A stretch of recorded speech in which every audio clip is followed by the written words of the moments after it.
Hello and welcome to the channel. If it's your first time here, welcome. This is Reedy Flies, where we do all things outdoors. Now, in today's video, as you can see, got my backpack on. We're going to be doing some backpacking, but before we go, the one thing we need to do is we need to do our checklist and make sure we have everything that we need before we head out to hit the trail. Nice old winter bath. The first thing on the checklist is, of course, your backpack. Now, I have here, I don't know what brand this is. I couldn't tell you, but it is a cheaper backpack, but it'll do the job. It is a 65-liter pack, which is a little extreme. But I just like to have a lot more room in case I forget something. I know that I have room for it in case. And I can pack extra stuff, and someone needs help or food or whatever, I can have extra in here. Then it's better to have more than less, if that makes any sense in some scenarios. But the main takeaway of your backpack is you want to make sure it has good suspension and good back support. This one has padded little rails here. And you want to make sure your backpack has chest straps and hip belt straps.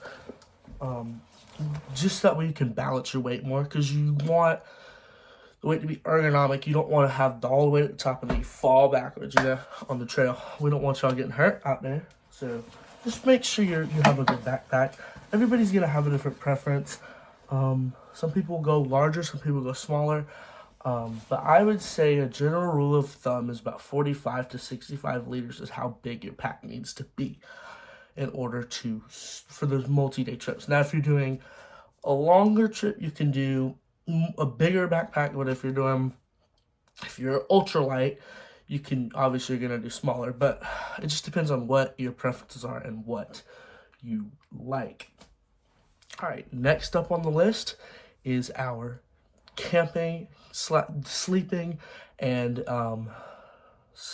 your sleeping setup. So let's talk about the sleeping setup. I prefer a tent. A tent for me feels the most, safe, I guess you could say. I just like a tent because I don't have to worry about animals there's bugs, but I don't have to worry about bears or deer or anything, walking up and just messing with my stuff. If you have a hammock, animals will be on the ground. There'll be mice and stuff and if you don't sleep with your pack in your hammock, the mice can get your stuff. So I just like tents because it kind of gives you a little bit of protection, and it's easier to set up. You can set up a tent basically anywhere, but a hammock, you gotta have 2 trees and it just gets complicated. But for this, I use this little tent right here. 2-person tent. And I know it doesn't really make sense for me to have it like this. This is not a backpacking tent. This is just a 2-person tent. This is what I use for me. I like this tent a lot. But the only thing is it's kind of heavy. The poles I have to keep separate because they're long, But backpacking tent will be a lot smaller and a lot lighter than this. But whatever you want to do, you can do hammock, you can do bivy sack. It doesn't really matter, whichever one you feel most comfortable with. Now, the one thing I will say is you need to make sure you have some sort of sleeping pad. And this is what I have right here. This is the Climate Static V Recon. It is a decently priced sleeping pad, and it's not the best. I'm gonna be honest with you. It's not the best, but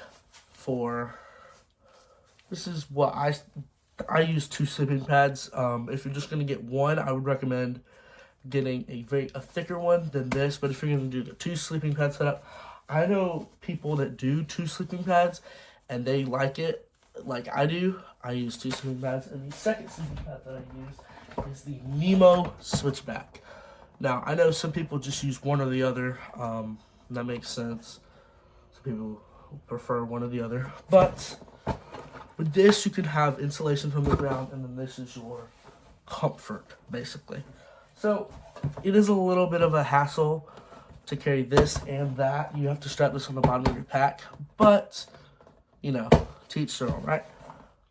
But I would recommend, if you don't, this is the main thing. You most likely will need a sleeping pad unless you're like really not wanting to sleep, because without a sleeping pad, it's going to be a really rough night for you, which in turn will make the trip terrible because you get sleep, you don't feel good because you didn't get enough rest. So please make sure you know what you want for your sleeping pad setup. All right, and that brings me to my third point. We're gonna, which is hydration.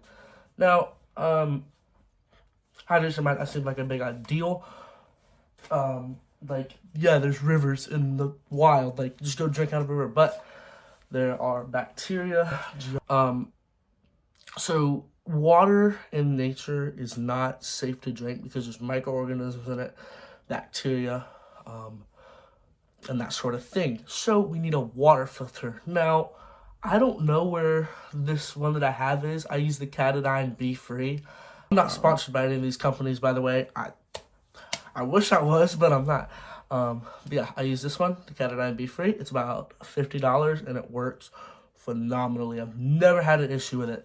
The only thing I will say is if you're going to use Katadyn BeFree, you need to soak it before you use it.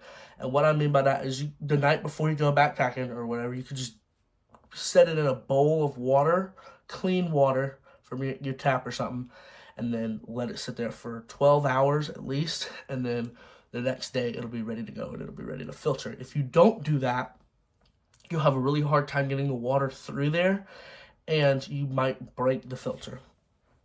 So just a rule of thumb for that. All right, that brings me to the next point. And you need something to carry all this water in, right?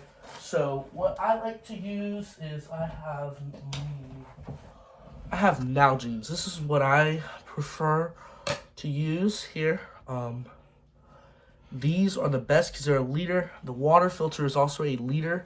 So one of these bottles can get filled up by the water filter. And if you have two of these bottles, you'll be good for a little bit until you get to your next water source. But the one thing I will say is if you need to know your stream levels and what's going on with your local water source, because if it is dried up, you need to plan for that and have more water than you think you need. In most trip scenarios, you need to have more water than you think you'll need in case, let's just say, I don't know, you get lost or something and you backtrack on the trail by accident a mile. Well, then you got to go 2 miles in the other direction and you need more water for that. So that's why I bring 2. Now, I know some people like to use a bladder. I don't like that because there's 2 downsides. If it leaks, your whole backpack's wet and everything is soaking wet. And also, they're hard to fill at streams. I find it easier to fill up the water filter because you could just dip it in there, but with the bladder, the openings, like without getting sand and all that in there, it's really hard to fill up, and they're hard to clean as well. Like if they grow mold, it's really hard to clean them, and you might just end up having to throw it away. So that's why I prefer Nalgene. Again, not sponsored. Which brings me to my next point. Okay, so we're going to be talking about food next. So here's what I like to do when it comes to food. I have this cheap little pot and stove set up. Odoland is the brand. I got it off Amazon. It was like $15. And then this uses isobutane here, which is a fuel.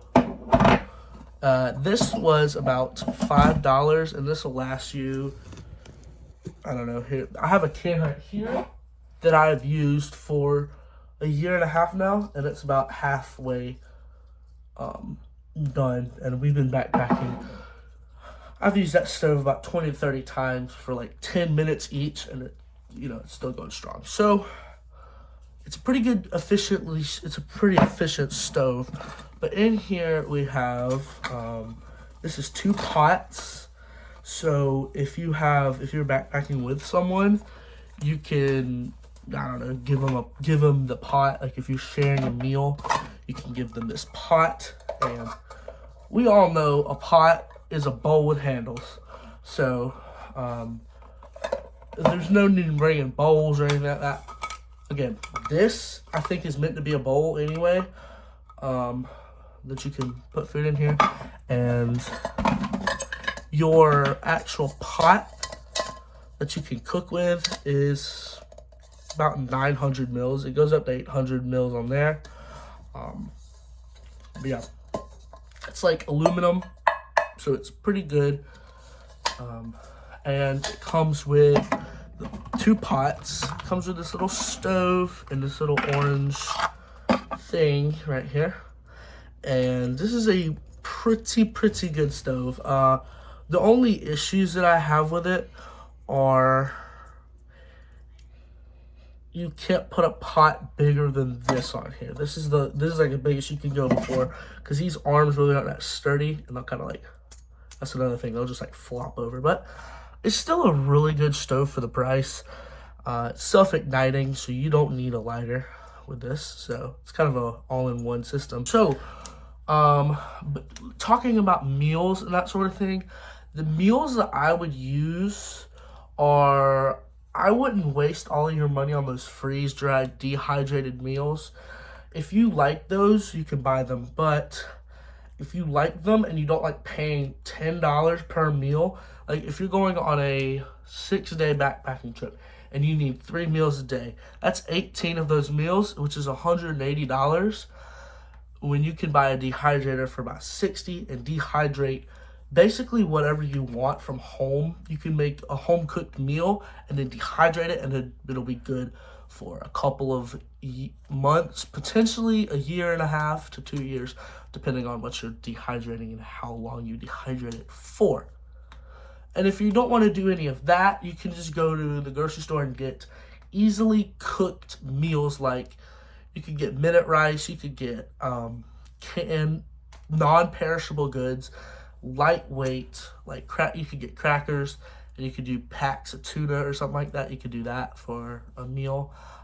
For dinner, you could do like couscous or something like that. You could just buy a big thing and then put it in Ziploc bags. You could do that with rice as well. It just depends on what you prefer. All right, this brings me to my 5th point, which is clothing. Now, being comfortable in the backcountry is overlooked because everybody's like, you need to have food, shelter, and water. And while those are important, you also need to make sure you have the right clothing for what you are doing.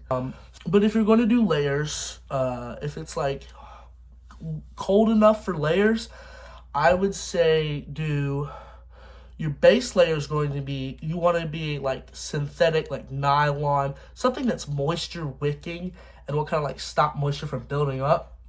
And then your next layer can be a jacket for warmth, depending on the weather.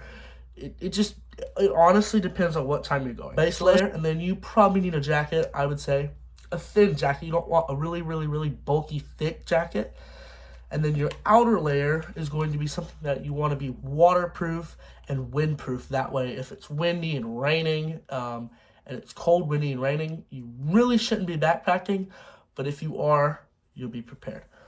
So, this is what I use most of the time for my outer shell. Now, I know this isn't a very thick jacket, but it is waterproof. It is a Columbia rain jacket. It's about $30, and I really like a thin rain jacket because I don't want to be hot, and rain jackets tend to be either really hot or they're either really hot or they're not waterproof. But this one is kind of in the middle of that. It'll keep you warm without keeping you too warm, and it is waterproof. So that's what I love about this one. Alright, that really wraps up today's video. I hope you guys enjoy this type of content. Let me know in the comments down below what you want to see next. But, as always, we always do this at the end of the videos. I ask you a stupid question. So, what is one of those things that you forget that you forgot to take backpacking, even though you reminded yourself to grab it 50 different times and you still forgot it at the house or in the car or whatever. Let me know in the comments down below. But yeah, as always, good luck out there. See you on the trail.